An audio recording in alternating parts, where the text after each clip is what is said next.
Émilie Rousseau completou 23 anos em 15 de março de 2023. Sua mãe, Catherine, organizou uma pequena festa em seu apartamento em Lyon, na França. Apenas a família, amigos próximos e um bolo caseiro com morangos. Em todas as fotos daquela tarde, Amélie está sorrindo, com seus cabelos escuros presos para trás e os olhos brilhantes com algo que parecia expectativa. Ela era a filha do meio de 3 irmãos. Seu irmão mais velho, Thomas, trabalhava como engenheiro em Marsella. Sua irmã mais nova, Sophie, ainda estava na universidade. Seu pai faleceu quando Amélie tinha 16 anos. Um ataque cardíaco repentino que mudou tudo. Catherine os criou sozinha depois disso, trabalhando em 2 turnos como enfermeira para sustentar a família. Amélie sempre foi criativa. Ela estudou design gráfico em uma faculdade técnica e se formou no ano anterior. Desde então, trabalhava como freelancer, aceitando pequenos projetos, construindo um portfólio, tentando se estabelecer em um campo competitivo. O trabalho era inconsistente. Em alguns meses, ela ganhava o suficiente para ajudar a mãe com o aluguel. Em outros meses, nada. Ela mantinha uma presença ativa online, Instagram, TikTok, um site de portfólio que ela mesma criou. Ela postava seus trabalhos de design, fotos de Lyon, pensamentos sobre arte e criatividade. Ela tinha cerca de 2.000 seguidores, um número modesto, mas engajado. Ela queria expandir, encontrar clientes melhores, transformar seu talento em uma carreira de verdade. Foi assim que ela conheceu Lucas Diallo. Tudo começou de forma bastante inocente. Lucas comentou em uma de suas postagens de design em janeiro de 2023. Ele disse que o trabalho dela o lembrava dos padrões têxteis africanos contemporâneos, que ela tinha um bom olho para cores e geometria. Amélie verificou o perfil dele. Ele tinha 27 anos, morava em Paris, era originário do Senegal, mas criado na França. Seu perfil mostrava alguém que viajava muito, era culto e se interessava por arte e música.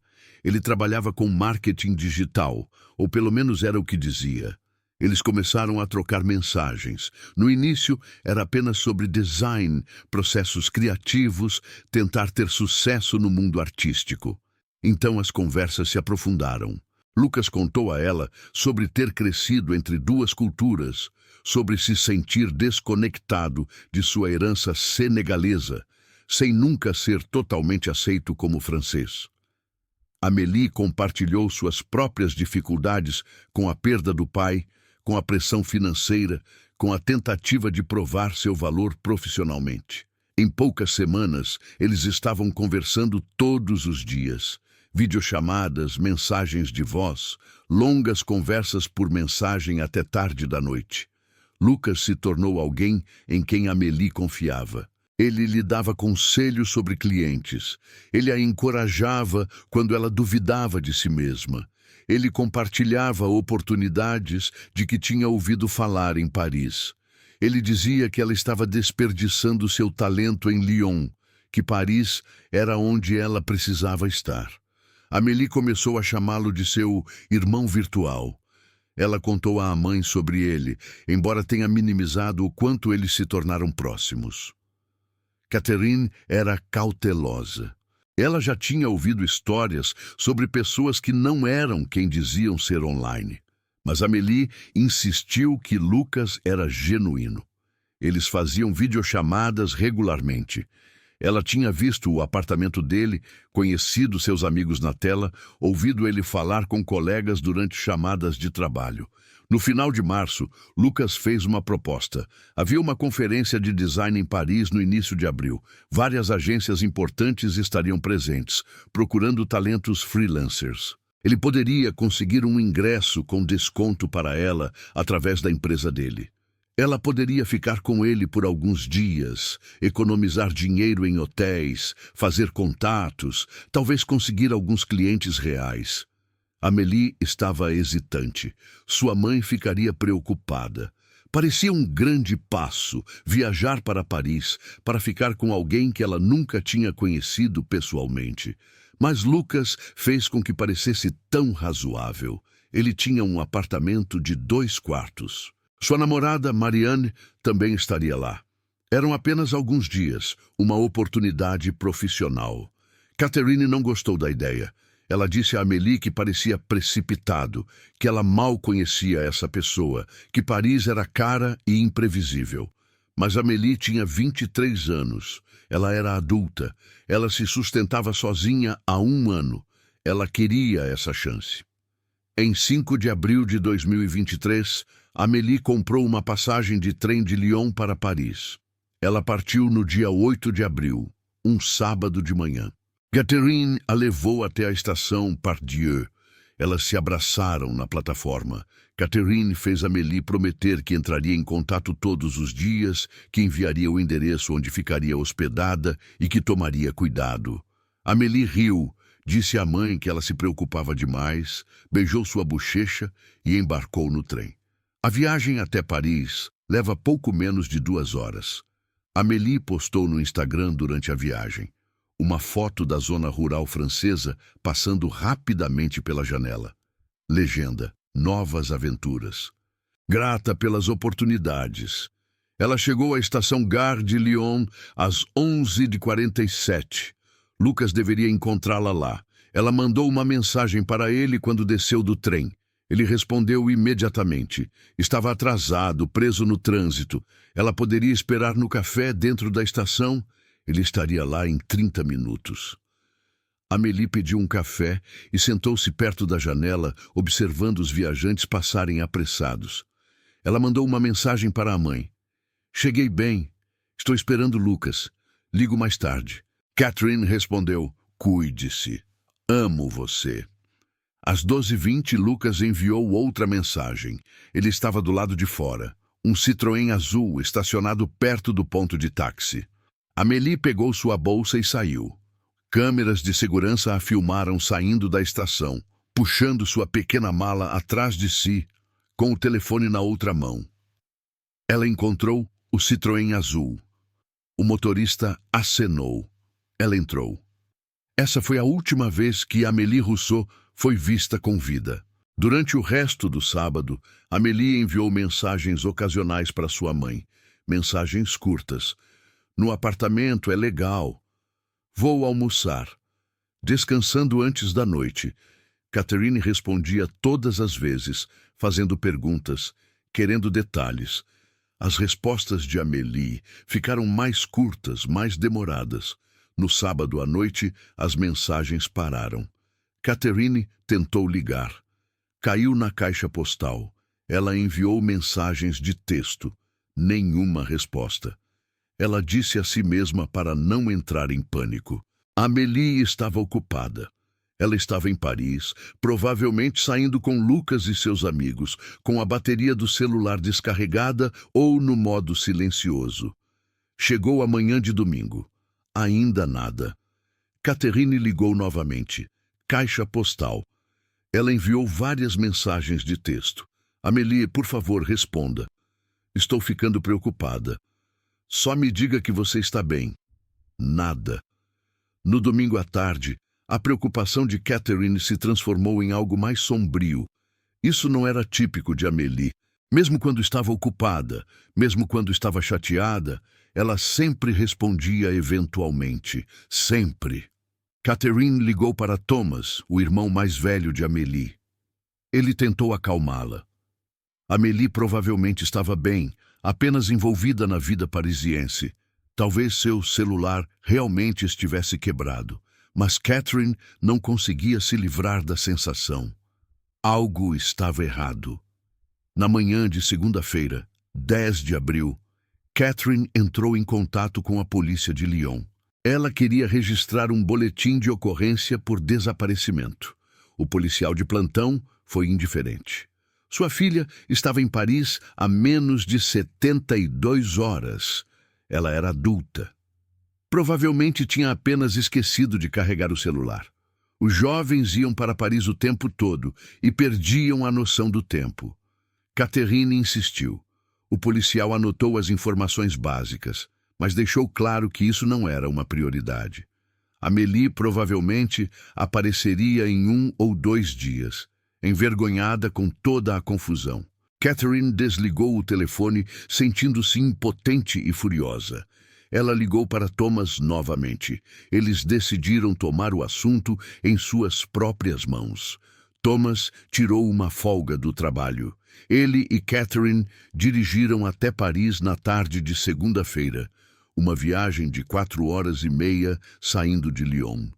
Eles foram diretamente à delegacia de polícia local, perto da Gare de Lyon. Eles registraram um boletim de ocorrência de pessoa desaparecida em Paris, fornecendo tudo o que sabiam. O número de telefone de Amélie, o nome e o perfil nas redes sociais de Lucas Diallo, o fato de que ela deveria estar hospedada no apartamento dele. A polícia de Paris foi um pouco mais receptiva, mas não muito. Eles disseram que iriam investigar. Anotaram os dados de contato de Catherine, disseram-lhe para voltar para o hotel e esperar. Catherine e Thomas não esperaram.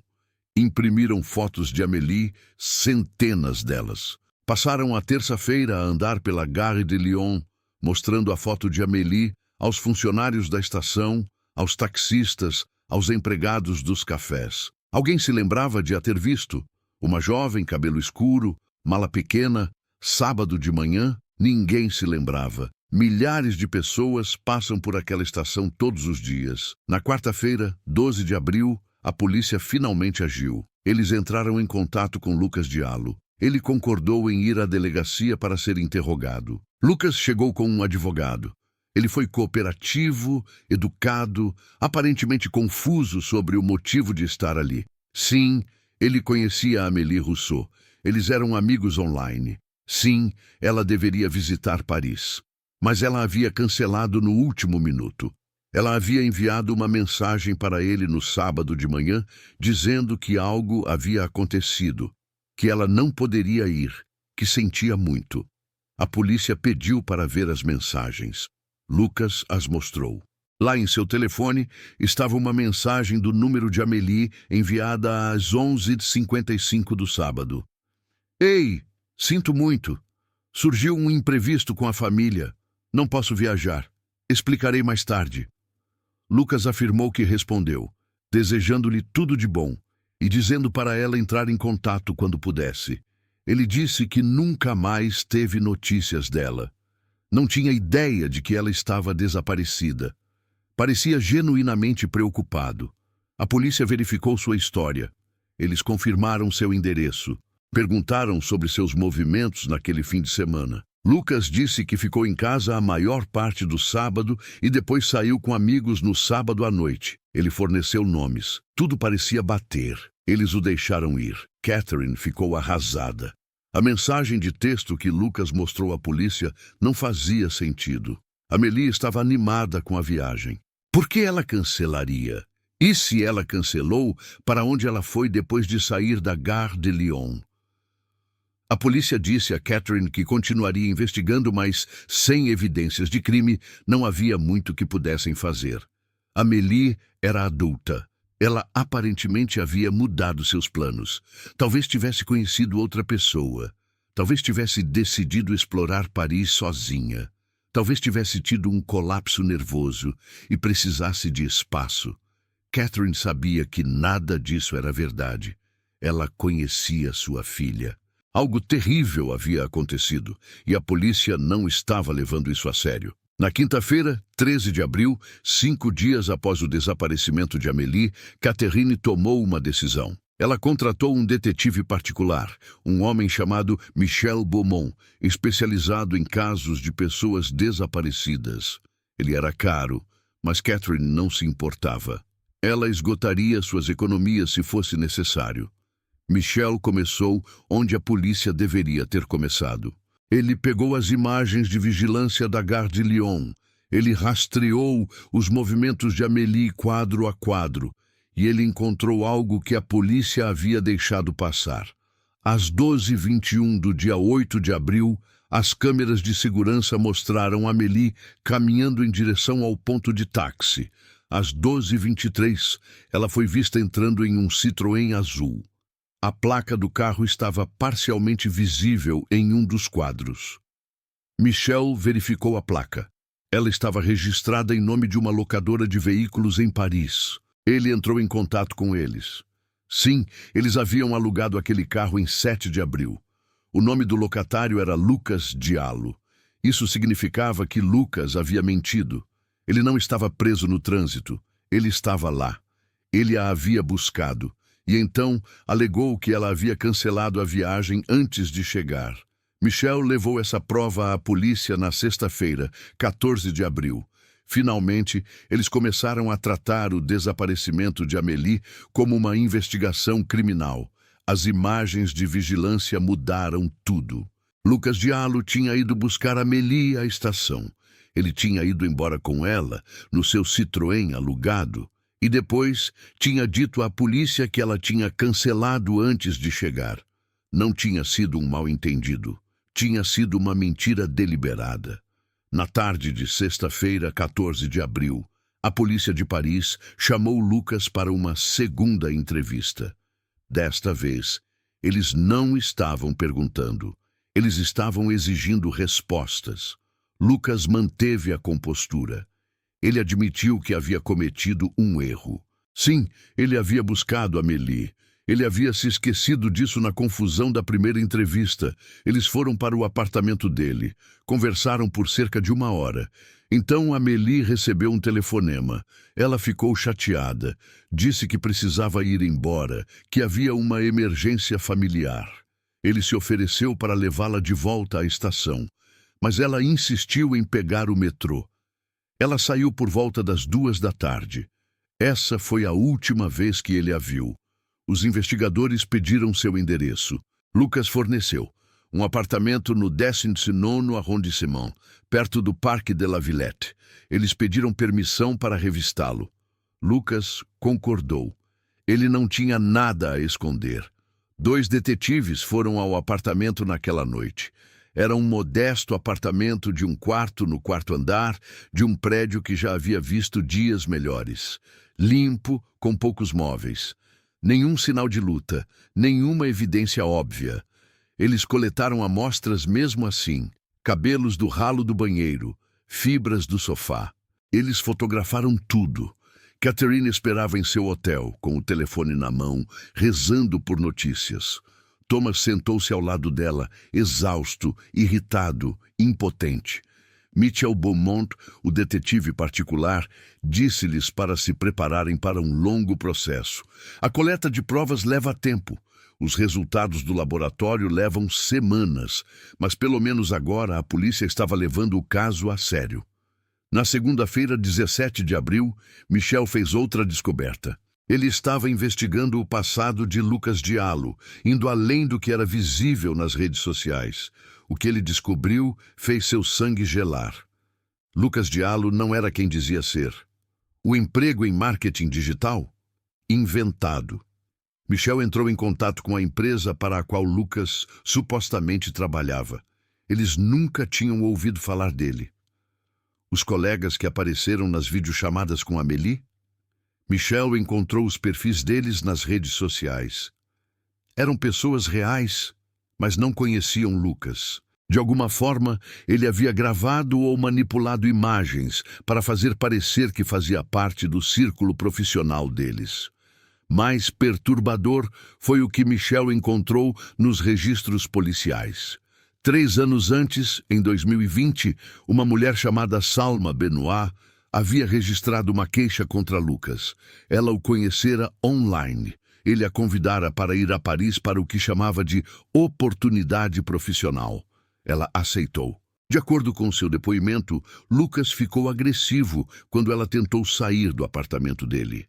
Ela conseguiu fugir e foi diretamente à polícia. O caso não deu em nada. Salma recusou-se a apresentar queixa 2 semanas após registrar a denúncia. Nenhuma explicação foi dada no arquivo. O caso foi encerrado. Lucas Diallo não tinha antecedentes criminais. Nada que levantasse suspeitas em uma verificação de antecedentes. Michel encontrou Salma Benoit morando em Toulouse. Ele ligou para ela.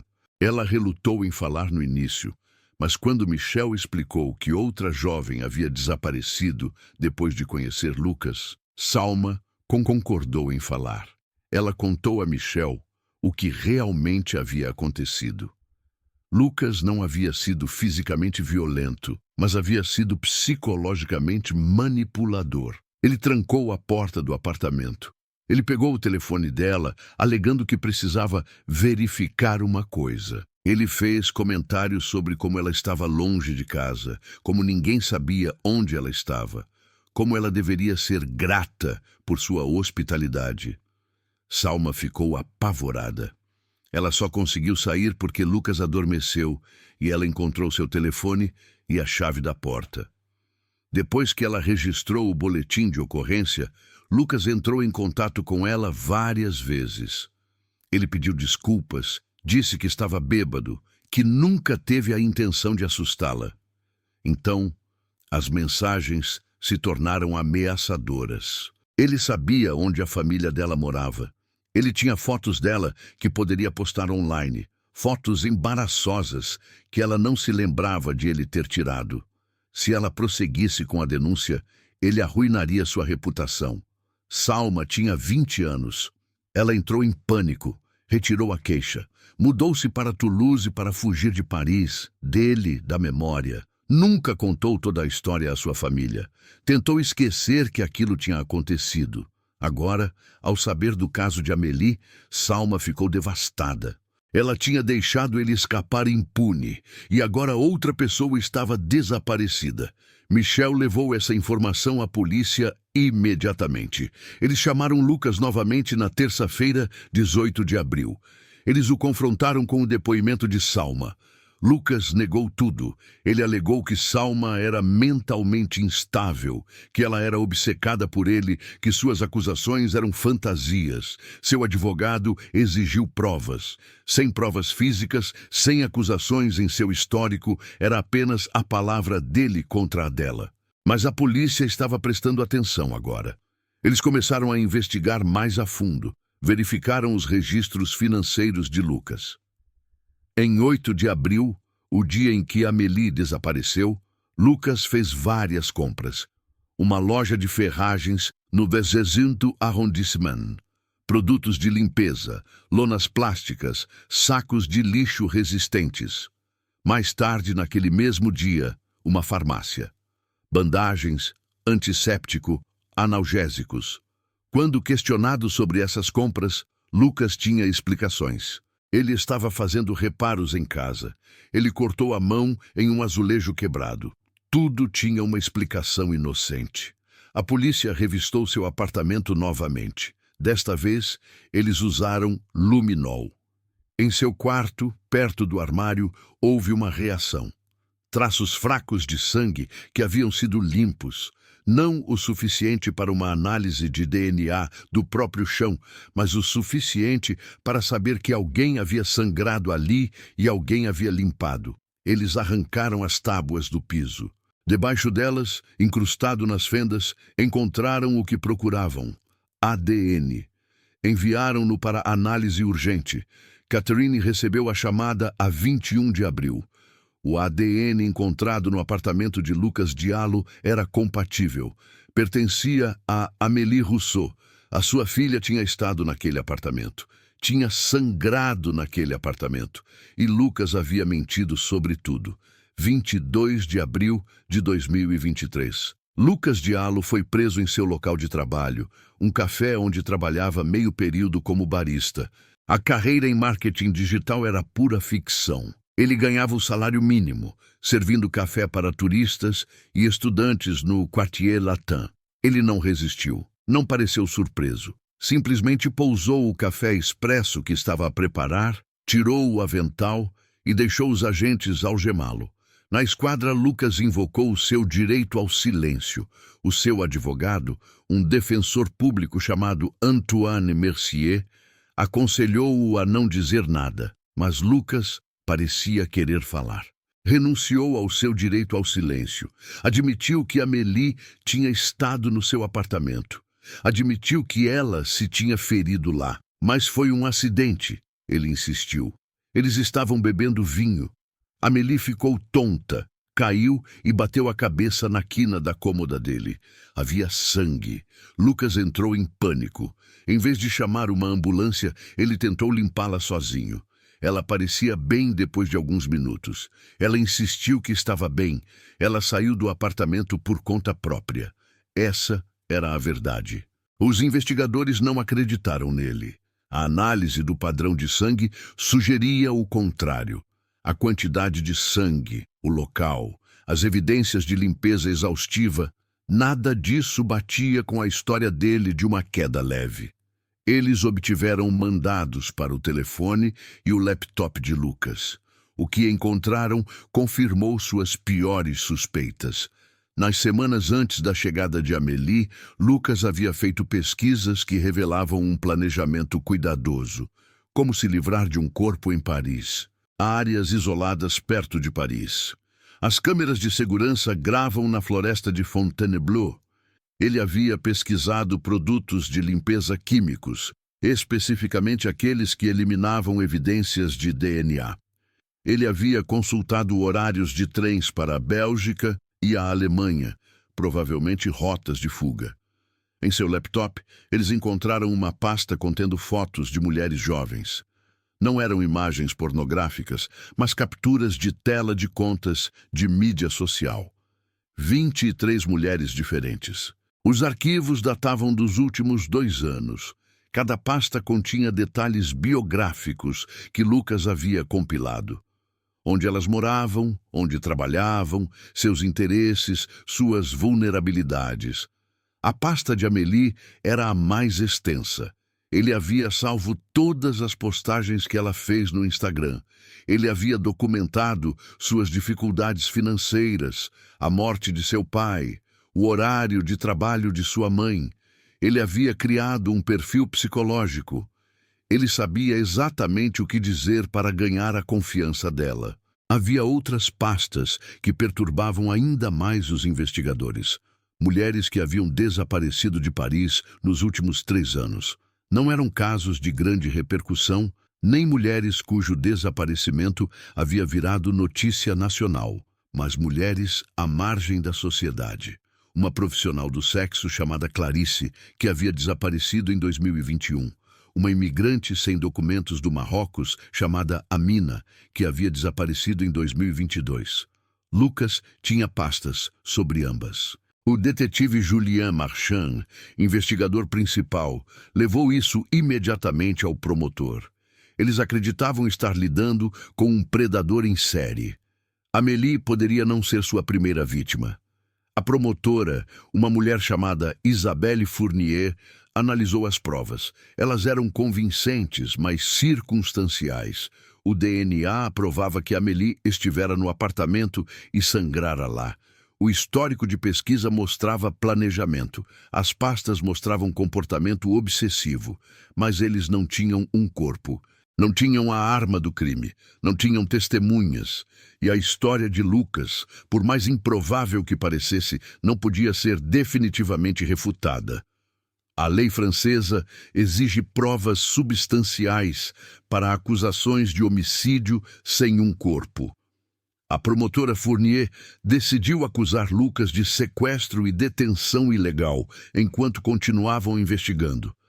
As acusações eram graves o suficiente para mantê-lo sob custódia enquanto procuravam Amélie. Catherine foi informada da prisão. Ela sentiu uma mistura de alívio e terror. Alívio por tê-lo capturado, terror pelo que significava ainda não terem encontrado sua filha. A busca se intensificou. A polícia organizou grupos de voluntários para vasculhar a floresta de Fontainebleau, um dos locais que Lucas havia pesquisado. Mergulhadores vasculharam o Sena. Unidades caninas foram mobilizadas. Catherine e Thomas se juntaram às buscas, caminhando por trilhas lamacentas na floresta, chamando pelo nome de Amélie, procurando por qualquer vestígio. Os dias se transformaram em semanas. Eles não encontraram nada. Lucas permaneceu sob custódia na prisão de La Santé.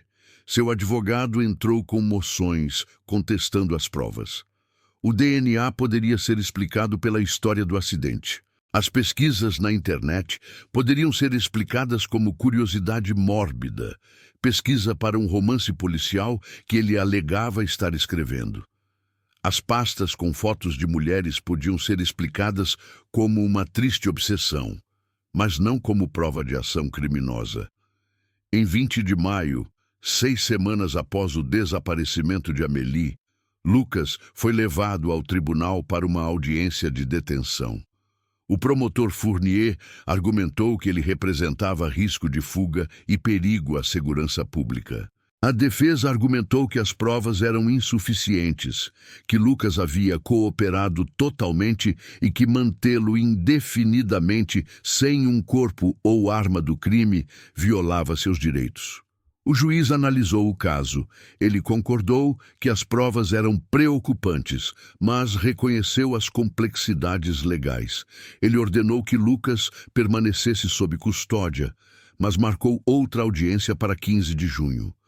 Se nenhuma nova prova substancial surgisse até lá, ele teria que reconsiderar. O inspetor Marchand sabia que eles precisavam de mais. Ele obteve mandados para examinar os registros telefônicos de Lucas mais detalhadamente, para rastrear seus movimentos através dos dados das torres de celular. A análise técnica levou tempo. Em 10 de junho, 5 dias antes da audiência crucial, os resultados chegaram. O telefone de Lucas havia sido localizado perto da floresta de Fontainebleau na noite de 8 de abril, horas depois de Amélie ter entrado em seu carro. Ele permaneceu naquela área por aproximadamente 90 minutos. Em seguida, foi localizado novamente em Paris, perto de seu apartamento. Eles tinham uma localização.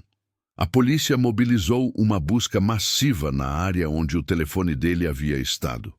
Dezenas de policiais, cães de busca, radar de penetração no solo.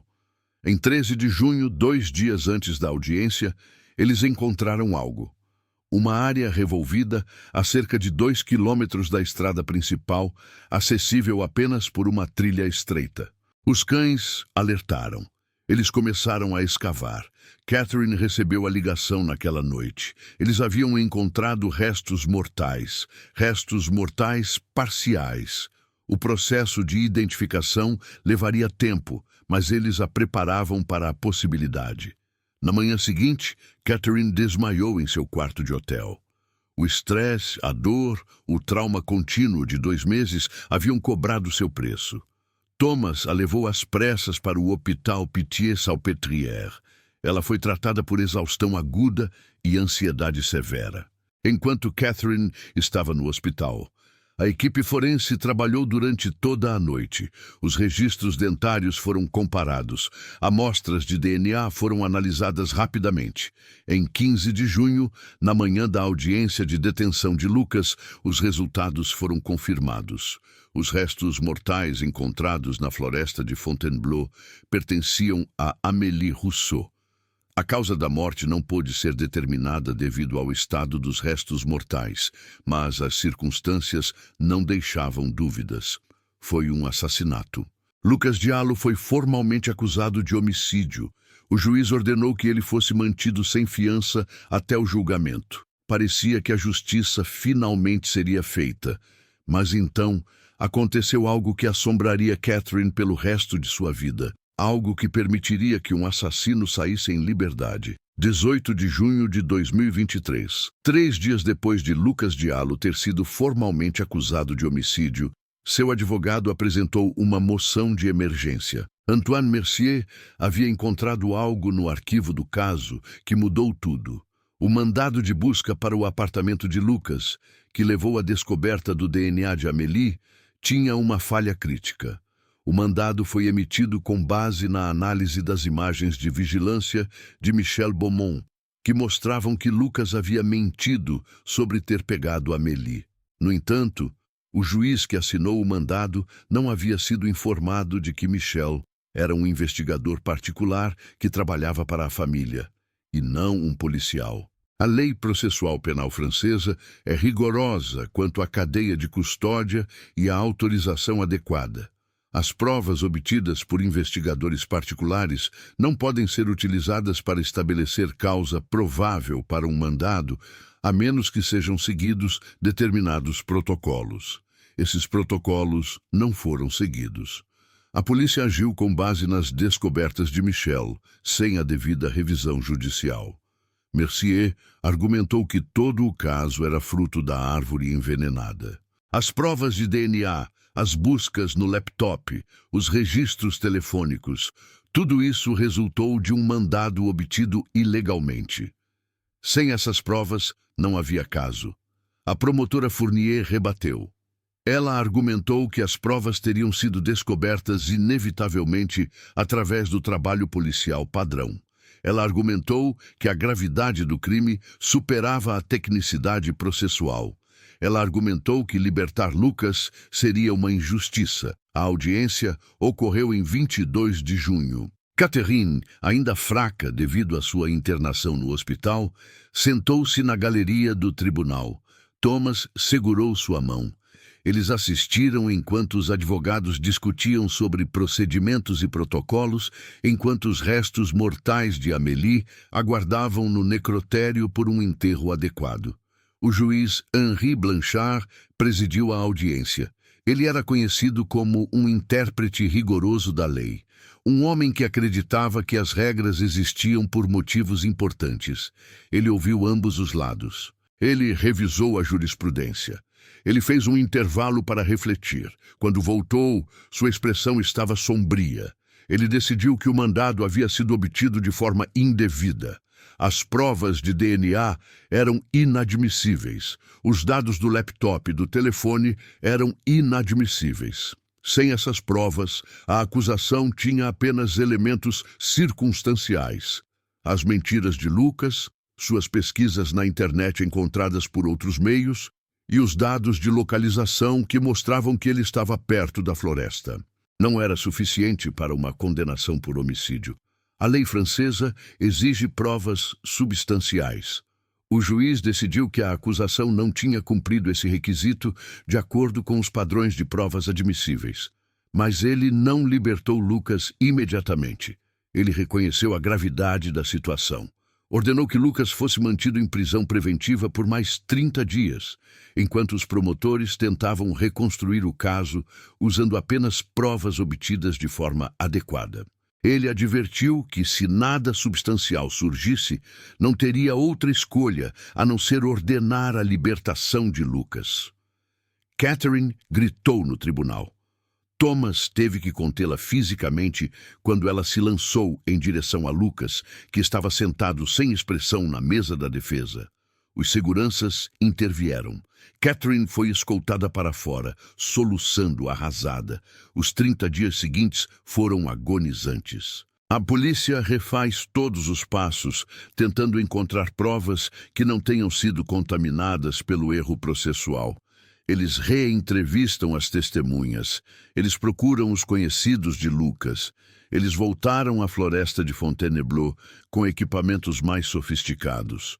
Eles não encontraram nada de novo, nada que pudesse ser usado no tribunal. O inspetor Marchand estava fora de si de frustração. Ele sabia que Lucas era culpado. Todos os envolvidos na investigação sabiam. Mas saber e provar sob os rigorosos requisitos da lei francesa eram duas coisas diferentes. Em 22 de julho de 2023, a juíza Blanchard realizou outra audiência. A promotora Fournier teve que admitir que não haviam encontrado provas admissíveis suficientes para prosseguir com o julgamento. Ela pediu mais tempo. Mercier se opôs. Seu cliente estava detido há mais de 3 meses, ou o acusavam formalmente ou o libertavam. O juiz proferiu sua decisão. Sem as provas admissíveis, o caso não poderia prosseguir. Lucas Diallo foi libertado sob condições rigorosas. Ele teve que entregar seu passaporte. Ele tinha que se apresentar à polícia 2 vezes por semana. Não podia sair da região de Paris. Tinha de usar uma pulseira eletrônica de monitorização no tornozelo, mas estava livre. Catherine estava no tribunal quando Lucas saiu. Tinha sido avisada para não se aproximar dele, mas não conseguiu evitar. Quando ele desceu os degraus do tribunal, ela abriu caminho entre a pequena multidão e confrontou-o. "Onde está ela?" perguntou Catherine com a voz embargada. "O que você fez com o resto da minha filha?" Lucas olhou para ela. Por um momento, algo brilhou em seus olhos. Não era remorso, não era culpa, era algo mais frio. Então seu advogado o puxou em direção a um carro que o aguardava. Thomas puxou Catherine para trás. Repórteres se aglomeraram, câmeras disparavam flashes. A imagem apareceu em todos os noticiários da França naquela noite. Uma mãe enlutada, desabando na escadaria do tribunal, enquanto o suspeito de matar sua filha se afastava. A indignação pública foi imediata. Como o sistema judiciário poderia falhar tão completamente? Como um homem que claramente havia assassinado alguém poderia ser libertado por um detalhe técnico? Protestos eclodiram do lado de fora do tribunal. As pessoas exigiram uma reforma legal. Exigiram respostas. Mas nada disso mudou a realidade. Lucas Diallo estava livre, morando em um hotel barato no 18º arrondissement, se apresentando à polícia 2 vezes por semana com uma tornozeleira eletrônica rastreando seus movimentos. Catherine voltou para Lyon. Ela não podia mais ficar em Paris. A cidade havia tirado sua filha e lhe dado nada além de dor. Ela vivia seus dias como um fantasma, não conseguia trabalhar, não conseguia dormir. Thomas e Sophie tentaram cuidar dela, mas a dor a havia esvaziado.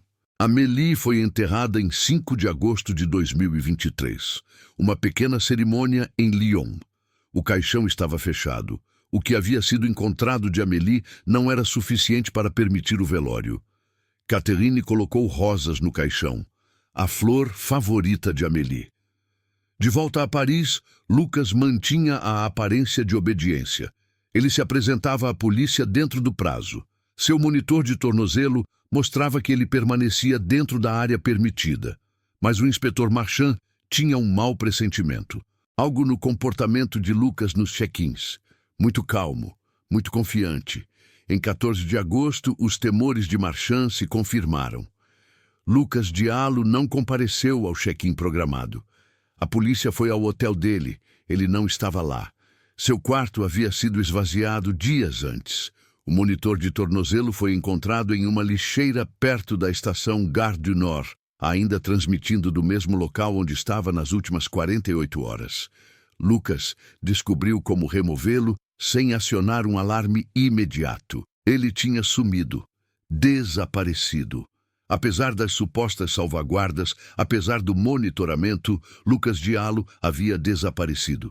Um mandado de prisão foi emitido imediatamente. A Interpol foi notificada. As autoridades de fronteira foram alertadas, mas era tarde demais. Lucas tinha pelo menos 2 dias de vantagem, possivelmente mais. Catherine recebeu o telefonema do inspetor Marchand. Ela não chorou. Ela não tinha mais lágrimas. Simplesmente desligou o telefone e ficou olhando para a parede. O homem que assassinou sua filha estava livre.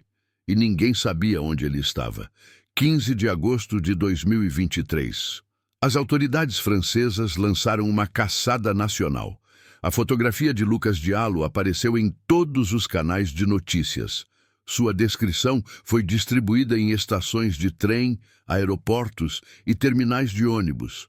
A polícia verificou albergues da juventude, hotéis econômicos, qualquer lugar onde alguém pudesse se esconder à vista de todos. O inspetor Marchand trabalhou sem parar. Ele revisou as imagens de segurança da Gare du Nord, onde o monitor de tornozelo havia sido abandonado. As câmeras mostraram Lucas entrando na estação em 12 de agosto, às 4h17 da manhã, usando um boné de beisebol e carregando uma mochila. Ele comprou uma passagem com dinheiro. O destino, Bruxelas, Bélgica. As autoridades belgas foram contatadas. Elas vasculharam registros de trens, postos de imigração, hotéis. Nada. Bruxelas era um centro de conexões. De lá, Lucas poderia ter ido para qualquer lugar da Europa. O Acordo de Schengen significava que não havia controles de fronteira entre a maioria dos países europeus. Ele poderia estar na Alemanha, Holanda, Espanha. Ele poderia ter cruzado para a Polônia ou República Tcheca. Sem controles de passaporte, rastreá-lo era quase impossível. Marchand investigou mais a fundo o passado de Lucas.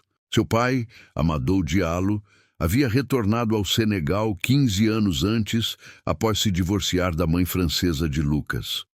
Amadou morava em Dakar e trabalhava como motorista de táxi. Marchand entrou em contato com as autoridades senegalesas. Lucas teria tentado entrar em contato com o pai? Ele teria fugido para a África Ocidental? Amadou foi entrevistado pela polícia local em Dakar. Ele afirmou que não falava com o filho há mais de um ano. O relacionamento entre os dois estava tenso desde o divórcio. Ele parecia genuinamente chocado ao saber do que Lucas era acusado. A polícia monitorou seu telefone e sua casa, caso Lucas entrasse em contato. A mãe de Lucas, Geneviève Moreau, morava em uma casa de repouso na Normandia. Ela tinha demência avançada e mal reconhecia seu próprio nome. Ela não poderia ter ajudado Lucas, mesmo que ele tivesse tentado entrar em contato com ela. Essa porta estava fechada. Marchand explorou outras possibilidades. Lucas passava tempo online em vários fóruns e comunidades. Especialistas em perícia digital recuperaram contas excluídas e históricos de bate-papo. Eles encontraram conexões com grupos que discutiam metodologia criminosa, outros focados na criação de identidades falsas. Em um bate-papo criptografado, 3 meses antes do desaparecimento de Amélie, Lucas perguntou sobre como obter passaportes falsos. Alguém respondeu com um nome de contato, Victor. A unidade francesa de crimes cibernéticos rastreou o bate-papo. Victor estava ligado a uma quadrilha de falsificação de documentos que operava entre a França e a Europa Oriental. A polícia invadiu vários locais ligados à rede. Eles prenderam 5 pessoas em Paris e Lyon. Mas o próprio Victor continuava indescritível e nenhum dos presos falava. No final de agosto, as pistas estavam se esgotando. Marchand suspeitava que Lucas havia planejado essa fuga muito antes de sua libertação. A remoção do monitor de tornozelo, a compra em dinheiro, a partida de madrugada, tudo sugeria premeditação. Lucas sabia que o sistema legal poderia não conseguir condená-lo e se preparou de acordo. Enquanto isso, o inspetor Marchand ficou obcecado com os outros nomes nos arquivos de Lucas. As mulheres, cujas fotos e informações Lucas havia coletado. Ele começou a investigar cada caso individualmente. Clarisse Dubois, uma profissional do sexo de 26 anos, desapareceu de Paris em setembro de 2021. Ela disse a outra profissional que iria se encontrar com um cliente, alguém que conhecera online e que parecia legal e respeitoso. Ela nunca mais voltou. Seu desaparecimento mal foi investigado. Profissionais do sexo desapareciam o tempo todo, argumentou a polícia. Muitas simplesmente se mudavam para outras cidades. Marchand obteve os registros telefônicos de Clarisse. Nas semanas anteriores ao seu desaparecimento, ela havia trocado mensagens com alguém usando um número descartável. O telefone havia sido localizado perto do prédio de Lucas várias vezes.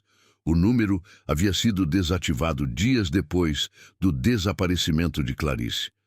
Amina Ben Ali, uma imigrante marroquina sem documentos de 23 anos, desapareceu em março de 2022. Ela trabalhava como faxineira informal, enviando dinheiro para sua família em Casablanca. Sua colega de quarto disse à polícia que Amina havia mencionado ter conhecido alguém que lhe ofereceu um trabalho legítimo, ajuda com a documentação e uma maneira de permanecer legalmente na França. Ela estava animada. Ela saiu para se encontrar com essa pessoa e nunca mais voltou. O caso de Amina não tinha avançado. Sem documentação, sem status, ela era invisível para o sistema. Sua família no Marrocos tentou fazer com que as autoridades francesas investigassem, mas sem presença legal na França, Amina era um fantasma. Marchand revisou os últimos movimentos conhecidos de Amina. Ela havia sido vista perto do Parque de la Villette, próximo ao 19º arrondissement, perto do apartamento de Lucas. A linha do tempo estava correta. Lucas morava lá na época. Havia outros, um estudante da Costa do Marfim que desapareceu em 2020. Uma jovem da Romênia que veio a Paris em busca de trabalho e desapareceu em 2021. Todos tinham as impressões digitais de Lucas em algum lugar de suas histórias. Todos foram descartados ou tiveram sua prioridade reduzida pelo sistema. Marchand preparou um relatório. Ele acreditava que Lucas Diallo era responsável por pelo menos 5 desaparecimentos, possivelmente mais. Amélie Rousseau não foi sua primeira vítima. Ela foi a primeira vítima cuja família tinha os recursos, a persistência e o privilégio de forçar o sistema a prestar atenção. Os outros passaram despercebidos. O relatório causou comoção. A mídia francesa divulgou a história. Questões foram levantadas sobre o preconceito institucional, sobre quais vítimas receberam justiça e quais foram ignoradas. Políticos prometeram investigações e reformas. Mas nada disso ajudou a encontrar Lucas. Catherine acompanhou as notícias de Lyon. Ela parou de sair de seu apartamento, exceto para necessidades básicas. Thomas se mudou para morar com ela, preocupado que ela pudesse se machucar. Sophie a visitava quando podia, mas ver a deterioração de sua mãe era insuportável. Catherine começou sua própria investigação. Passava horas online, navegando pelas redes sociais, procurando qualquer vestígio de Lucas. Entrou em fóruns dedicados a encontrar fugitivos. Entrou em contato com famílias de outras mulheres desaparecidas. Elas compartilhavam informações, teorias, frustrações. Uma mulher, Salma Benoit, a mulher que havia registrado a queixa original contra Lucas em 2020, entrou em contato diretamente com Catherine. Elas conversaram por telefone por horas. Salma estava consumida pela culpa. Ela havia retirado sua queixa. Ela o deixou continuar. Se ela tivesse sido mais forte, Amélie ainda poderia estar viva. Catherine não culpava Salma. Ela entendia o medo. Ela entendia como os predadores exploram a vulnerabilidade. Mas ouvir a história de Salma reforçou o que Catherine já sabia. O sistema havia falhado muito antes de Amélie desaparecer. Várias mulheres haviam encontrado Lucas e sobrevivido. Várias mulheres tentaram alertar as autoridades. E nada foi feito até que fosse tarde demais. Setembro chegou. Um mês desde o desaparecimento de Lucas. A Interpol atualizou seu alerta vermelho. Sua fotografia foi distribuída para agências policiais em 194 países. Reportagens da mídia o descreveram como perigoso, potencialmente ligado a vários assassinatos. Mas não havia avistamentos confiáveis, nenhuma pista confirmada. Lucas Diallo havia desaparecido tão completamente quanto suas vítimas. Catherine tomou uma decisão. Ela não deixaria Amélie ser esquecida. Ela não deixaria Lucas desaparecer no anonimato. Ela criou um site dedicado à memória de Amélie. Ela postou fotos, histórias, memórias. Ela criou uma linha do tempo do que havia acontecido. Ela nomeou Lucas Diallo e publicou sua foto ao lado de uma mensagem simples. Este homem é um fugitivo. Este homem é perigoso. Se você o vir, entre em contato com as autoridades imediatamente. 15 de outubro de 2025. 2 anos e meio desde que Amélie Rousseau desapareceu. 2 anos e 2 meses desde que Lucas Diallo saiu em liberdade. Catherine Rousseau está sentada em seu apartamento em Lyon, o mesmo apartamento onde se despediu de Amélie naquela manhã de abril de 2023. O espaço parece diferente agora. As paredes estão cobertas de mapas, linhas do tempo, fotografias. Um canto é dedicado inteiramente à investigação. E-mails impressos, relatórios policiais, discussões em fóruns. Catherine transformou sua dor em ação. O site que ela criou cresceu. Milhares de visitantes por mês. Outras famílias entraram em contato, famílias de mulheres desaparecidas, famílias que reconhecem os mesmos padrões, as mesmas falhas. Catherine se tornou uma defensora inadvertida, falando em conferências sobre violência contra as mulheres, sobre preconceitos sistêmicos em casos de pessoas desaparecidas, sobre como os predadores exploram as lacunas nas redes de segurança social. Ela testemunhou perante comissões parlamentares que examinam reformas nos protocolos franceses para pessoas desaparecidas. Ela pressionou por uma legislação que exige investigação imediata, independentemente do histórico ou das circunstâncias da vítima. Algumas de suas propostas foram adotadas. Novos programas de treinamento para a polícia sobre o reconhecimento de padrões de comportamento predatório. Tempos de resposta mais rápidos para relatos de pessoas desaparecidas. Melhor coordenação entre jurisdições. Mas nada disso traz Amélie de volta, e nada disso encontrou Lucas Diallo. O inspetor Marchand se aposentou em junho de 2024. O caso Diallo consumiu seu último ano na polícia. Ele envelheceu visivelmente, com a frustração de deixar um assassino escapar gravada em suas feições. Antes de sair, ele fez uma promessa a Catherine. Continuaria procurando em seu tempo livre. Ele ainda liga para ela uma vez por mês com novidades. Normalmente não há nada de novo, mas ele continua procurando. As teorias sobre o paradeiro de Lucas se multiplicaram. Alguns acreditam que ele está no Senegal, protegido por parentes, vivendo com um nome diferente em um país com cooperação limitada em matéria de extradição. Outros acham que ele está no norte da África, Marrocos, Argélia, Tunísia, onde poderia se misturar às comunidades francófonas e permanecer difícil de rastrear. Há uma teoria de que ele foi para a Alemanha. Berlim tem uma grande população internacional, onde alguém poderia desaparecer. Outra teoria o coloca na Holanda, trabalhando em empregos informais em Amsterdã. Alguns especulam que ele foi mais longe. Turquia, Emirados Árabes Unidos, algum lugar onde pudesse começar do zero. A teoria mais perturbadora é que ele nunca saiu da França. Que ele está em algum lugar em Paris ou em outra grande cidade, trabalhando sob uma identidade falsa, confiante de que o sistema que falhou em condená-lo também falhará em encontrá-lo. Em novembro de 2024, houve um possível avistamento. Uma mulher em Bruxelas relatou ter visto alguém que correspondia à descrição de Lucas em um café perto do bairro europeu. A polícia investigou.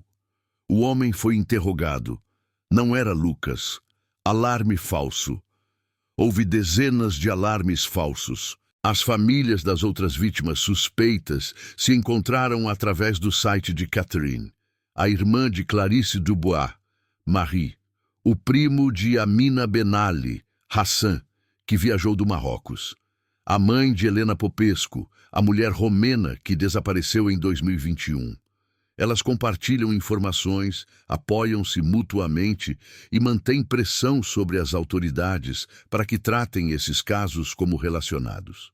Em março de 2025, a polícia belga finalmente investigou a rede de falsificação de documentos mais profundamente. Eles identificaram Victor, cujo nome verdadeiro é Victor Antonescu, um cidadão romeno que operava com passaportes falsos em toda a Europa. Ele foi preso em Antuérpia. Sob interrogatório, ele admitiu que Lucas Diallo havia comprado um passaporte romeno falsificado em julho de 2023, poucas semanas antes de sua fuga. O passaporte listava Lucas sob o nome Andrei Vasilescu, cidadão romeno, nascido em Bucareste. Com essa identidade, Lucas poderia ter viajado para qualquer lugar da UE sem levantar suspeitas. A falsificação era de alta qualidade. Passaria por scanners automáticos. Somente um especialista treinado, examinando-o de perto, notaria discrepâncias. Essa descoberta revigorou a busca. A Interpol atualizou seu alerta com a identidade falsa. As autoridades começaram a verificar listas de passageiros, registros de hotéis e registros de emprego sob o nome Andrei Vasilescu. Até agora, nada definitivo surgiu. Se Lucas usou esse passaporte para se estabelecer em algum lugar, ele tomou cuidado para não deixar rastros digitais. Catherine pensa nele constantemente. Onde ele vai dormir hoje à noite? O que ele conta às pessoas sobre seu passado? Ele sente remorso.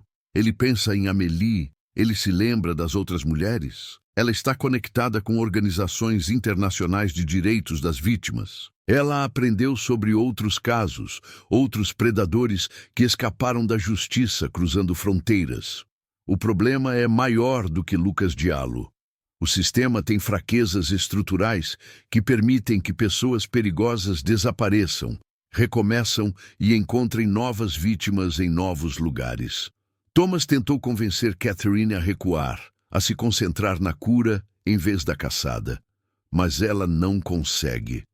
Cada dia que Lucas permanece livre é mais um dia em que ele pode machucar outra pessoa. Se ela parar, se todos pararem, ele vence. Amélie se torna uma estatística. As outras mulheres permanecem invisíveis. Isso é inaceitável. Sophie, agora com 22 anos, juntou-se ao trabalho de defesa da sua mãe.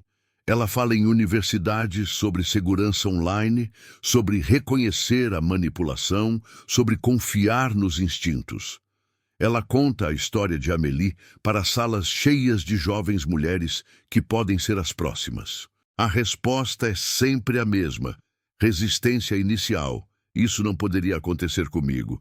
Depois, reconhecimento. Depois, medo. Depois, determinação em ser mais cuidadosa. O governo francês ofereceu uma recompensa de 50 mil reais por informações que levem à prisão de Lucas Diallo. O caso é destaque em programas de combate ao crime em toda a Europa. Sua fotografia aparece periodicamente em apelos da mídia, mas, com o passar do tempo, a atenção do público diminui. Outros casos, outras tragédias, outros monstros exigem atenção. Catherine se recusa a deixar Amélie desaparecer. Ela publica no site todas as semanas. Novas fotografias, velhas memórias, atualizações sobre a busca. Ela mantém Amélie viva no espaço digital, garantindo que qualquer pessoa que pesquise o nome de Lucas Diallo encontre primeiro o rosto de Amélie. Há momentos em que Catherine imagina o que diria se algum dia confrontasse Lucas. Às vezes, ela imagina raiva, violência, vingança. Outras vezes, ela imagina algo mais simples. Por quê? Por que Amélie? Por que qualquer um deles? O que se quebra dentro de uma pessoa para torná-la capaz de tamanha crueldade calculada? Ela provavelmente nunca terá respostas. Muito provavelmente, Lucas continuará sendo um fantasma. Os anos passarão. A pista esfriará completamente. Ele se tornará um daqueles casos apresentados em documentários sobre crimes reais, um mistério não resolvido, um assassino que escapou. A menos que alguém o reconheça, a menos que ele cometa um erro, a menos que alguém que saiba onde ele está encontre coragem para se apresentar. É nisso que Catherine se agarra, na possibilidade. Na esperança de que, em algum lugar, alguém veja Lucas Diallo, se lembre das notícias e faça a ligação que o levará à justiça. Hoje, 15 de outubro de 2025, Lucas Diallo tem 30 anos. Ele está em algum lugar do mundo, respirando, comendo, dormindo, vivendo. Ele provou ser capaz de violência extrema. Ele mostrou que pode manipular, enganar e desaparecer. Se as fotos encontradas em seu celular são evidências de crimes anteriores, Amélie não foi sua primeira vítima. E se ele nunca for pego, ela pode não ser a última. Catherine senta-se em frente ao computador, atualizando o site. Ela publica uma nova foto de Amélie na festa de aniversário de 2023, o último aniversário que comemoraram juntas. Na imagem, Amélie está rindo, vibrante, viva. Catherine digita abaixo dela: Amélie Marie Rousseau. Filha, irmã, artista, sonhadora, tirada de nós em 8 de abril de 2023. Ela confiou em alguém que traiu essa confiança da pior maneira possível. Ela acreditou em oportunidades que acabaram sendo armadilhas. Ela foi para Paris em busca de um futuro melhor e encontrou apenas escuridão. Lucas Diallo ainda está livre. Ele ainda é perigoso. Ele pode estar em qualquer lugar. Se você ouvir, se souber algo sobre seu paradeiro, entre em contato com as autoridades imediatamente. Não se aproxime dele. Não lhe dê outra chance de machucar alguém.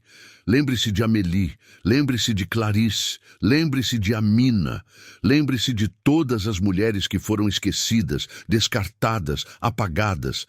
Suas vidas eram importantes, suas mortes exigem justiça.